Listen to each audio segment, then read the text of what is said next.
people are tired and they're exhausted and they're burnt out, but that passion is still burning. We want to help. We want to do all the things. So like, we're still going to be there. Like enablement as a profession is still going to get these initiatives and trainings and like everything through. We're still going to be bought into helping our reps succeed and seeing the business, move forward and pushing those kinds of things.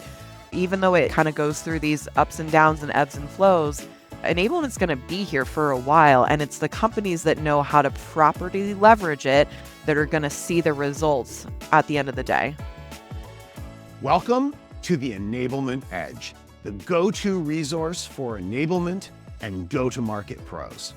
We're bringing you the secrets, strategies, and tactics that drive meaningful impact. You'll get valuable insights and expertise from enablement leaders so you can become an effective change agent, turn strategy into reality, and transform your organization for the better. Welcome to today's episode, and welcome to my co-host, my friend and colleague, Amber Milano. Amber, I'm really excited for today's episode. We're talking with Stephanie Middaugh, and she's a really interesting enablement professional. She runs her own consulting firm, Phoenix GTM Consulting, that works with a lot of different companies, really sorting out the enablement space. She's an author. She's written a book called Elevate and Optimize that's available on Amazon and really digs into enablement maturity. She's presently working with a firm called Luster that's doing some really interesting things in this space. She's got a lot going on. It was a real pleasure to have her on the show, wasn't it? What did you like best about our conversation with Stephanie? Yeah, I love talking to Stephanie. I really liked her perspective on how to approach a huge situation with a lot of variables and a lot of unknowns. And it actually made me super curious to go ahead and download that book and see how she talks about like, how do we tackle this huge problem? And, spoiler alert, one step at a time. That's how you climb Mount Everest, and so that really resonated with me. And I'm excited to kind of look at her take on what does a mature enablement program look like and how they got there and how they can approach it. I think that's going to be I'm excited to dig into that read, and y'all are going to enjoy the conversation we had with her about it. How about you? Yeah, well, first off, I like the way she comes at it with a lot of empathy. The very first thing she talked about was it's hard out there. Like, we're all feeling it, and we all know it, and there's a lot of reasons for it, and it's okay. It's okay to acknowledge that, and we really need to, live in that a little bit, and then we need to move on from that, and onward and upward. And I think that empathy is important, and there's a little bit of self-care there. There's a little bit of love for your colleagues and your peers and other firms, and as a community. I think that's a great mindset, that she acknowledges the challenges, she digs into why those challenges exist, and then she really starts to turn the page about, okay, what are we going to do about that? And I think that although we start in a difficult place of the challenges, we end up in a great place. And I just thought that was a really interesting and valuable, a necessary conversation with Stephanie. I hope you all will enjoy it as much as Amber and I did. Let's jump in. Stephanie, so glad you joined us on the Enablement Edge. I've been really looking forward to this conversation. As we've been getting to know you a little bit in recent weeks, I've really liked your approach to, your understanding of the space and your approach to elevating the enablement profession. So this one I'm really looking forward to. Glad you joined us. Amber, let's get this thing started. Let's do this. All right. So, Stephanie, as you well know, companies all define enablement in slightly different ways, based on their industry or their size, et cetera. But we always like to kind of level set with our guests and really get your take on what does enablement mean to you and in your experience? How would you define it? Yeah, it's one of the slightly annoying things is that everybody has a little bit different of a definition for enablement. So I will give you mine. For me, enablement overall is just kind of, it's allowing our sellers, our internal customers, sales, BDRs, customer success, solutions engineers, whoever that scope of like internal customers is, literally to maximize every customer interaction that they have. That's going to be through training and education, information transfer, resource creation, and just kind of like serving up to them, removing roadblocks internally, like anything and everything basically that can help our internal customers maximize those customer interactions. To me, that falls under the umbrella of enablement. A lot of times we're pinned down as just the training function.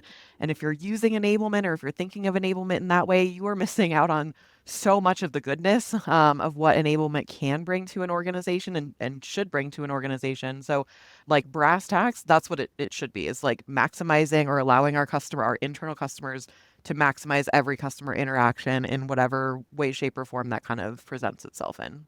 Yeah, It's a love big that. space. It's a complicated space, Yeah. and that makes it a challenging space. And I think maybe never more challenging than in the new year. Yeah. Here we are, early in the new year, and a lot of firms, they've got SKOs going on. They've got leadership changes. They got people coming and going. They've got all kinds of. They've got annual plans and quarterly plans in flux. Everybody gets a plan.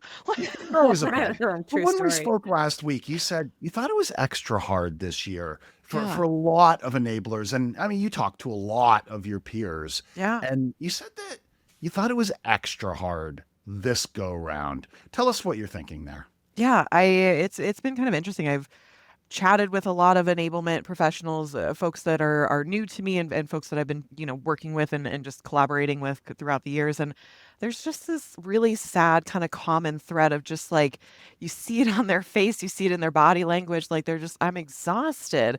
And it's really interesting. And I think and it's not just enablement, right? Like I see it just across the board of everybody. And I would say, especially like corporate America, but just in general, is just like kind of exhausted. You think back, it's 2025, the pandemic in 2020, which does not seem like 5 years ago. Like all of that since then, the ups and the downs and the, oh my gosh, and like all of the things. And I think just life in general is chaotic and a little bit crazy right now. Market shifts and people are being laid off and who knows what's going to happen in the recession, but not a recession, and like all of the things. I think everybody is just exhausted from that. And then we see this translating kind of into the business world of everybody's just, from the top all the way down. And enablement, unfortunately, is kind of at the bottom of that kind of pile. And we just inevitably kind of collect all of the things that like are all of the rocks and the boulders and like all of the shit rolling downhill. We're right there at the bottom. And I think enablement, just like overall, we're tired. We're tired of fighting these battles. We're tired of trying to prove ROI. And even when we do, we still get cut and like all of the thing. And we see our friends and colleagues going through the exact same thing. So I think everything is just kind of catching up to us, and everybody's just kind of collectively taking like a deep breath. And we're like, wow, I am really run down and burnt out right now.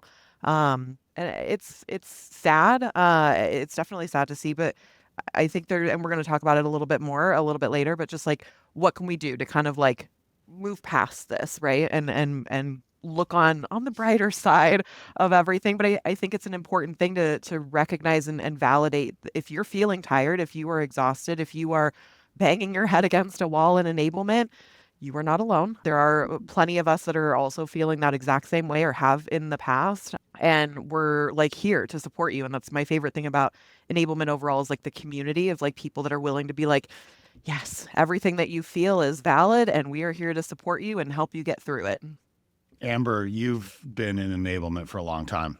Are you seeing and hearing and feeling the same sorts of things as Stephanie? Yeah, I would echo that. I think, like you were saying, it's been piling up, and there's been no sense of a relief to that burnout and the frustrations that led to it. And I think also as enablers, we're very susceptible to that because we want to help everybody and we want to fix every problem. And we also have typically a seat at the table that allows us to see all of the problems. That makes it harder to be like, okay, I can afford here, not here.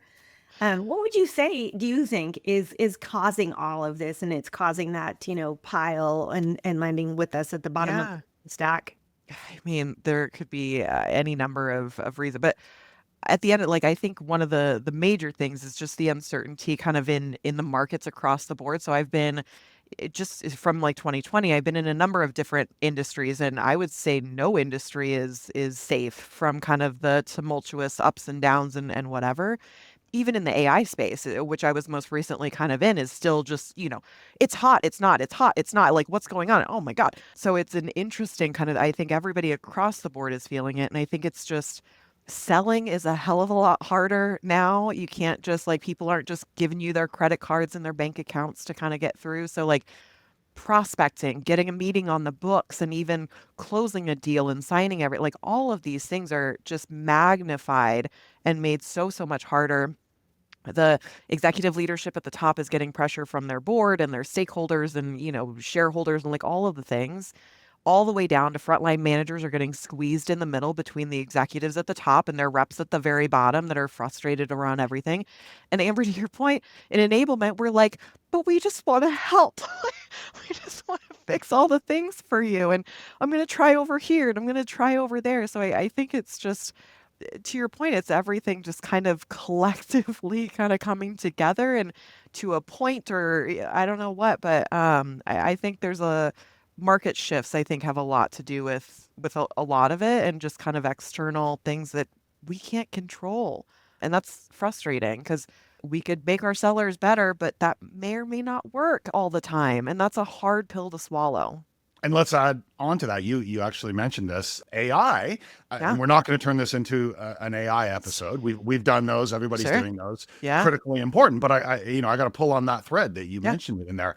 That's a whole other range of uncertainty and complexity and challenges. I mean, is AI going to replace me? Is it going to fundamentally change the skills that I need to do my job? Is it going to be easier or harder, bigger or smaller? Are we facing a whole new range of competitors that maybe we don't see today? Yeah. Is this going to be the best thing ever for our company, or is it going to be a real hard road? So there's a lot going on. Yeah. There's a lot going on. Yeah. I think we're all nodding our heads to that. What do we do with that fact? After we take a moment, we decompress, we Yep. make a nice, hot cup of tea and say, okay, now what? What do we do? What do we do with this? How do we, as Amber said a moment ago, how do we move forward in this environment? I think for one, Steve, to your point, I think everybody just needs to sit in grief for like a minute. Like I'm a big proponent of like, you just got to feel it for a bit. And I think it's good. It's healthy. Like get the grief out, get the anger out, get the frustration, cry under your desk with a bottle of wine, sometimes with a cup of tea, Steve, whatever just kind of like floats your boat. But at the end of the day, what I always try to come back to each and every time is like, all right, I need to like reframe my thought process, which is not easy. It's way easier said than done. But I need to like refocus on what is in the realm of my control. Can I control the market shifts? No. Can I control whether my leaders actually have their strategies in place or have everything kind of figured out in time for me to put a strategy in place from an enablement perspective, which gives me enough time to build training and education and the initiatives and like all of the things? No, like those are not things that are within my control. However, what is in the realm of my control is keeping my finger on the pulse of the business, keeping regular cadences with my frontline managers, with even some reps across the business, ideally, hopefully with some executive leadership, so that I have an idea of what is actually happening. Even if my leaders don't have their strategy figured out, I'm privy to those conversations on what's top of mind. Spoiler alert, it's usually pipeline generation. um, we never have enough pipeline. We never have enough there. So like all of these things, like that is within the realm of my control. Can I force a human being to take a training? No. But can I create all of the things? Can I put it in all of the places that they are going to go to and try and find and like self-serve and whatever? Can I go above and beyond in those areas? Absolutely, I can. Can I try and reframe a process? Can I retrain on a tool that they're using that I know that they're not using effectively? Like these are all pieces that are within the realm of my control. no less frustrating when you're not working at the strategic kind of top level, but you also have to recognize like, will I actually be able to work at that strategic level anytime soon? Yes or no? And if the answer is no, be okay with that and figure out what can I focus on? What can I do so that you don't drive yourself insane and regularly cry under your desk with a bottle of wine. Every once in a while is fine, but You point out that, if you don't have the strategy from your leaders, you really have to focus on what you can control. Can you yeah. give us some examples, like some practical examples of that? Yeah. So one of the interesting things is that usually product for better or worse, or the R&D team is usually like they set a deadline for a product release or a feature, like whatever that's going to come out. And inevitably it like it kicks down the road a little bit. And that can be really, really frustrating. Me as an enablement professional, I'm looking at this is what I need to enable my team on. They need the product knowledge, they need the messaging, they need the pricing, they need the pitch deck, they need all of the things. And then it gets kicked down the road further and further and further. And now I'm stuck with just these things of like waiting. And now my role is super reactive to whatever is changing in the business. Super frustrating. In that case, it's just kind of like refocusing. And what I've tried to kind of work through is instead of focusing on like an activity or a launch specifically, which is likely to push, instead, let's reframe and focus on like a skill, for example, or an internal tool that's already rolled out that maybe the teams can optimize or use more efficiently. So if I think about it like kind of like an umbrella or a pillar, however you want to kind of visualize it, if I'm thinking about I know my teams are struggling when it comes to value proposition or storytelling. Maybe they're feature dumping a lot more often than they are storytelling. Let's do an initiative around storytelling instead. And that's kind of like my main kind of top level focus. Then I'm going to come in when that product is ready, when that feature is ready, and I'm going to slot it in under and I'm going to tie it to that skill that I'm training on, right?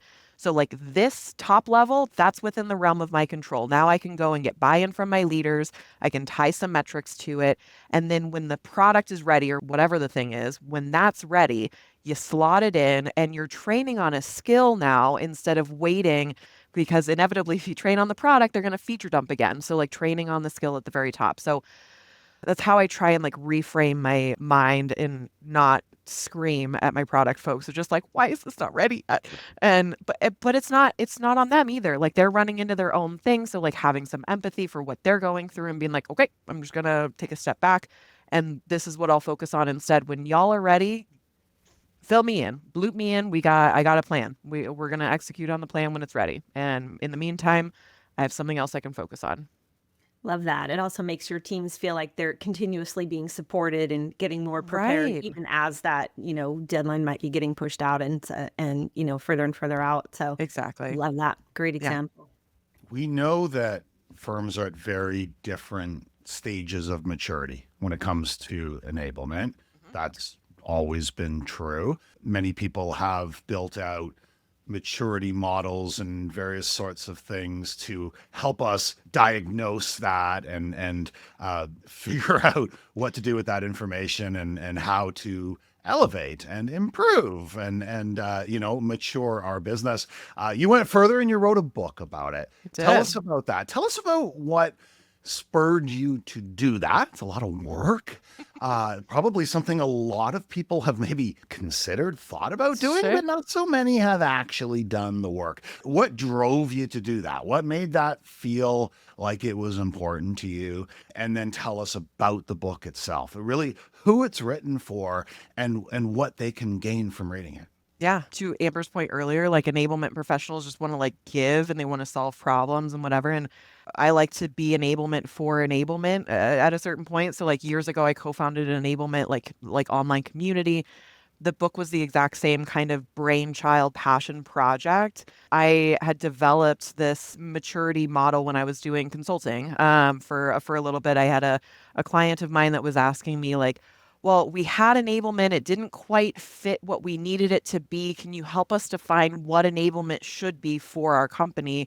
And I developed this slide kind of outlining everything at a high level and broke it down for that particular client. And I was like, wait a minute, like I feel like this is pretty applicable across the board. And I've been through enough enablement roles in my career and enough companies before where I had seen this like gambit of like this just like flowing um skew of different immaturity levels between enablement teams and companies and everything. And I was like, I feel like this is an opportunity to just kind of like set a stake in the ground. My entire thing with whatever content I produce or put out there, I always want to be very tactical. So I've seen other maturity models in the past, but I wasn't quite sure like, what do I do with this though? Like, how do I apply it? How do I get from one stage to the next? And for me, that was the question that I wanted to answer for fellow enablement professionals is like, identify kind of where you are on the model and then identify where you want to be. And then let's take it a step further and identify like, what are the things that you need to do in order to get there? Like, what steps do you take? What people do you involve? What does that look like on a very kind of nuanced, myopic level? So for me, that was kind of the inspiration for me writing the book. Luckily, we live in a day and age where like I just went on Amazon Kindle and like was able to like self-publish everything, which was just brilliant and a really phenomenal experience. Shout out to Amazon Kindle for making it so easy for people like me to do it. But yeah, it's been such a rewarding kind of experience, even to get that feedback of like, I read your book and it was like so impactful. And I'm like, oh, thank God. A lot of authors have told me that after they wrote the book, people seized on certain parts of it that they didn't expect, or maybe they thought the most value was over here, but their readers tell them it's over there. Have there been any surprises in the feedback? Or if not just surprises, what are some of the things that people are really finding valuable about reading the book?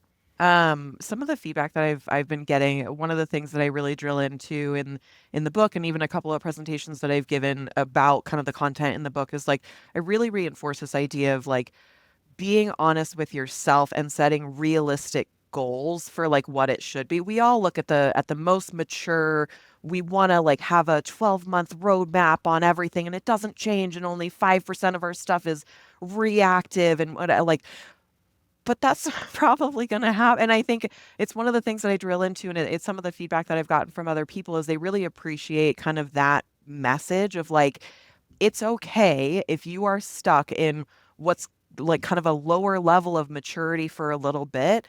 It doesn't mean that you can't pick and choose little areas where you can mature your enablement function. You don't have to have the whole thing figured out. It can just be like one little step at a time. And like, that's what I've learned throughout my career is it's not these like big, massive improvements. It's the little pieces. Like, how do you climb a mountain? How do you eat I don't know, like a horse or whatever, like whatever How do you those eat an things. Yeah. elephant one bite Yeah. at a time, right? An Yeah. elephant. That's what it Right. is. Yeah. One bite at a time. And it's the exact same thing with enablement and maturing the function. Maybe you'll get this one over here and you won't get this other one. That's okay. You're still maturing overall. So that's what I wanted to kind of get across. It's been some of the most amazing feedback that I've gotten from other people too. I love that. I can just feel like people are being like, oh, I have something to like remind me how to do this and a guide, like, a step by step almost to reach sanity. Yeah. Yeah. And I've even got like in the later part of the book, I've got worksheets and kind of projects and stuff that people can kind of go through to identify where am I, where do I want to go, and how do I get there? And that for me is like that's what I wanted. That's what I always crave is like I want step by step by step. I have blank canvas syndrome. You hand me a blank canvas, I don't know what to do with this. Yeah, like you hand me a strategy. What do I do with this? Like I need to know kind of an example, and then my brain goes wild and crazy. And I wanted to be able to provide that to other people too. One thing that I know to be true, and this actually came up when we spoke last week as well, Stephanie, is that maturity and size of org are not the same thing. They're not. They may be Sure. aligned, or they Yeah. may be completely misaligned. These are different things. And you were telling us that you have definitely seen some situations where a larger org with a larger investment in enablement, a larger team, you would think that they would be quite a mature operation, but in Sure. reality, that wasn't the case. Tell us about that. Yeah, a lot of it has to do with I love seeing large enablement teams. I love seeing companies invest in resources for enablement. But in reality, like a lot of it has to do with like the company environment and like what's happening at the organization and like leadership at the top and like the market that they're playing in and like all of the things. So like you can have a really large enablement team, but if your market is constantly changing, if your leadership is trying to keep up with that constant change, they're going to feel that all the way down into the large enablement kind of teams. On the flip side, if you are a small enablement function at a company in a space that maybe isn't as fast moving, you might actually be able to get to a higher level of maturity with only a small handful of enablement professionals. So like a lot of it depends, like again, just because you have the resourcing and the backing and the buy-in of the organization doesn't automatically equal maturity in like an enablement function. Ideally, enablement functions, when they're like at kind of that optimal phase, like the very like utopia of all of enablement maturity, or at least how I've kind of defined it in my model, you want to see most of your initiatives are proactive. You're working hand in hand with executive leadership. They're setting the strategy. They're telling you exactly what numbers they want to hit and like whatever. Everybody's backing into that. And like, here's how enablement can support that initiative. And like, let's go.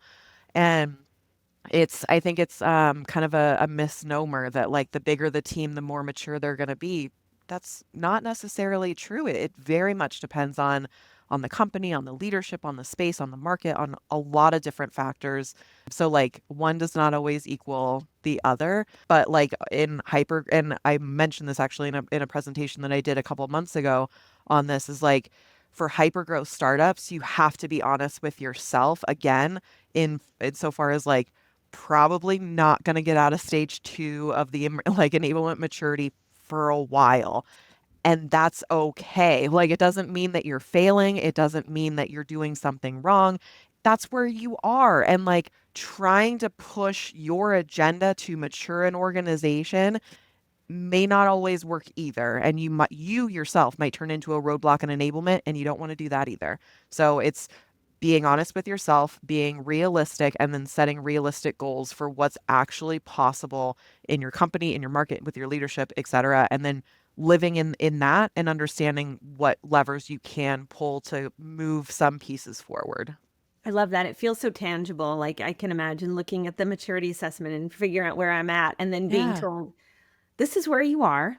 Do everything you can in this place and kind of know that trying to skip ahead of where the organization is Yeah. isn't going to end well for you. Most likely you're going to be banging your head against the wall and maybe Yeah. going in a different direction than they ultimately go in. And that can be really, really hard to just sit back and go, here I am. This is that same focus conversation. Like, this is where we are. These are the things that we can be impacting now Yeah. and stay there. I love that. Makes so much sense. It feels soothing. Just the That's what it was, just the Zen enablement is what I want to achieve. Zen and the art of enablement. That's perfect. You know, I'm thinking back to the top of our conversation where we were saying sometimes companies really don't know how to leverage enablement teams, and they might come to the enablement team and say, okay, new year, new you. What are your plans for the year? What would your response be to a question like that coming from one of your executive stakeholders? I mean, I've lived this life. Like, I've seen this multiple times kind of in my career where it's a new quarter, it's a new year, it's a new whatever. And the leader will come to me and be like, all right, what do you want? What are your Q1 initiatives for enablement? And there's a part of me that wants to kind of like scream a little bit and be like, well, but it's not me. Like, what are the executive focuses? What are the executive priorities that we're going into this new quarter, this new year? Like, what does that look like? Because I can't and shouldn't develop my priorities and enablement until I know the top level focuses, because then I'm working in a silo. Then all of the things that enablement struggles with on a pretty consistent basis, no buy-in, we can't get attention from the reps, we can't get frontline managers to coach to anything or reinforce anything that we're talking about. It's because we're disjointed. It's because I've gone off and sped up my own priorities, and then the leadership is doing their own thing on the side. This is where that alignment really comes into play. And I've seen, there was a long time I didn't think that existed, that was just kind of like a dream state, that this never happened. And I actually experienced it at one of my previous organizations. We were We were looking to break into a whole new persona, a whole new kind of like industry, within an organization. And my CRO at the time, I reported directly to them.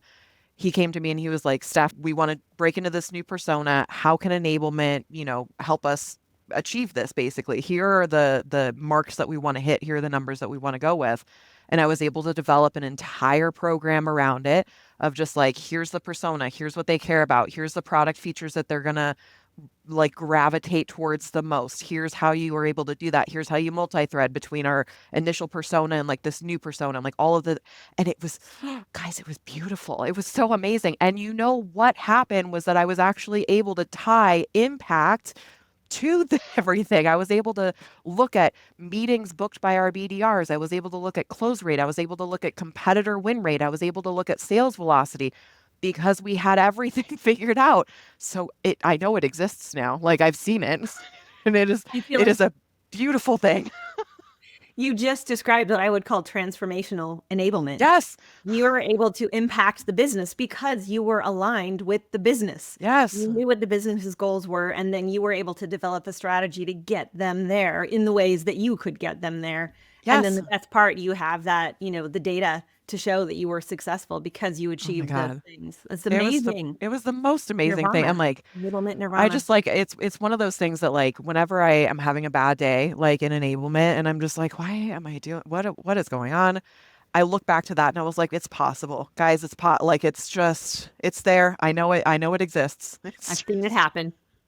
Yeah. Well, we started out in some dark places. I'm glad we're as we approach the end here, we're smiling, we're laughing, and we're feeling empowered. That makes me happy.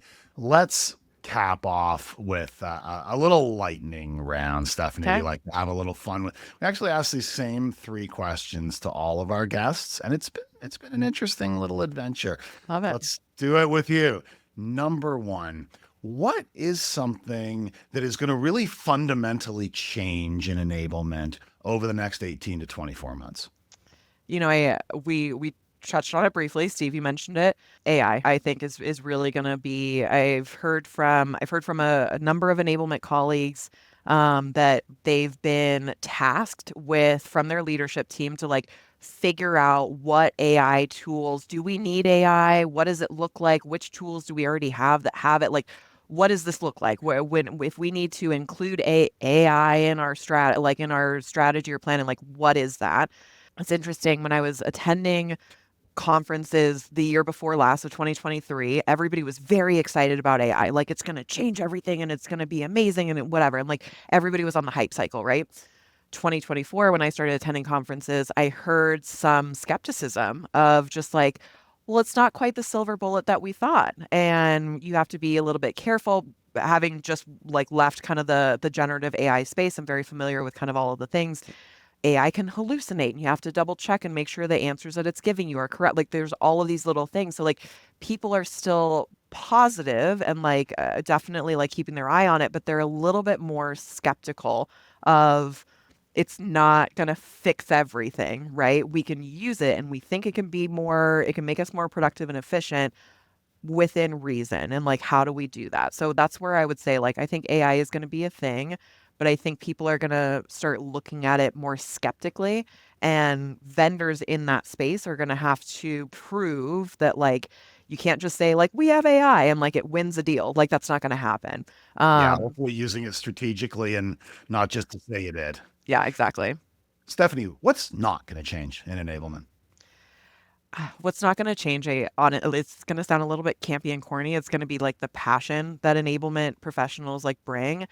Even we were talking about earlier, like at the very top of the episode, people are tired and they're exhausted and they're burnt out, but I like that passion is still burning. Like it's hidden a little bit like under that, like, frustration, but it's still there. To Amber's point, we want to help. We want to do all the things. So like, we're still going to be there. Like, enablement as a profession we're still going to try our damnedest to like get these initiatives and trainings and like everything through. We're still going to be like bought into helping our reps succeed and seeing the business, move forward and pushing those kinds of things. That I don't think is going to change. Enablement, I don't think even though it kind of goes through these ups and downs and ebbs and flows, enablement's going to be here for a while, and it's the companies that know how to properly leverage it that are going to see the results at the end of the day. Well put. I love that. Can that be the tagline of our podcast episode? That last sentence. I love it. Sorry to It's interrupt. very, very well put. Final question for you, Stephanie. What's the best piece of advice that you've ever been given? Now, it may be about enablement. It might be about something entirely different, but what's the best piece of advice you've ever heard? I go back to my very first enablement role. I had a truly phenomenal manager. I still keep in touch with her to this day. It was just kind of a funny little quip that we started talking about. And it was literally from like Finding Nemo. It was like, just keep swimming.